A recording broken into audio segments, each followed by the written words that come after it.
Что такое гормональный фон? Как справиться с гормональным дисбалансом? Ответы на эти и многие другие вопросы прозвучали на студенческом форуме «Гормон, помоги» в Акмолинском университете.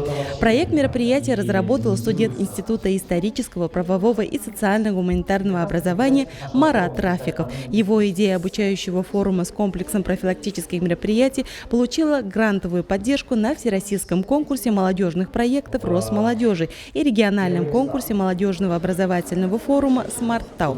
Как отмечает сам организатор форума, проект направлен на формирование у молодежи гормонального воспитания.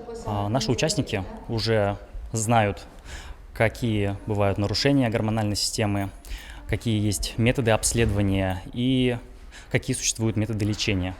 То есть мы считаем, что с нашей задачей мы прекрасно справляемся и в дальнейшем тоже собираемся масштабироваться, вести свою деятельность на интернет-ресурсах и заниматься вот этой просветительной деятельностью. Участниками форума стали более 120 человек. Среди них студенты Акмолинского университета, Уфимского университета науки и технологий, Башкирского государственного аграрного университета и Уфимского торгово-экономического колледжа. Вообще, эта тема я интересуюсь достаточно давно и очень долго поддерживаю Марата в этом всем направлении. А что мне понравилось в этом форуме, то что все темы раскрываются очень глубоко, развернуто, интересно, с интересными форматами. Форум мне очень нравится, узнаю новое о нашем организме и в целом о гормонах. Я и так увлекаюсь ЗОЖ, правильным образом жизни, про нутрициологию, то есть узнав больше знаний, то есть больше поучилась, как правильнее питаться.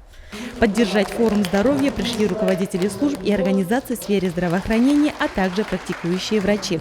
В ходе встречи участники форума задавали спикерам самые разные вопросы, касающиеся гормонального и репродуктивного здоровья молодежи, вредных привычек и здорового питания. Практически каждое это заболевание мы можем сегодня диагностировать на самых ранних стадиях, и самое главное, большинство из них можно предотвратить.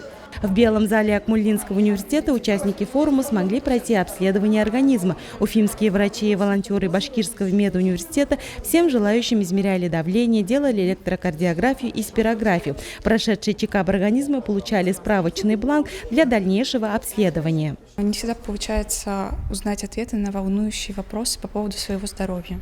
На этом форуме нам предоставили возможность задать вопросы действующим врачам. Они нам объяснили, как нужно вести свой образ жизни.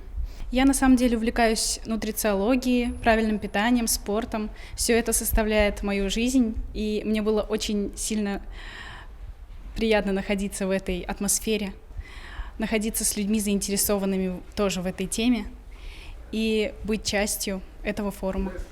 Проект включал в себя также образовательные блоки, где его участники посетили семинар по нутрициологии, тренинг по управлению стрессом, а также занятия о физическом здоровье. Форум «Гормон, помоги» еще раз подчеркнул, что наше здоровье прежде всего зависит от нас самих. И известная пословица «береги здоровье с молоду» будет актуальной всегда.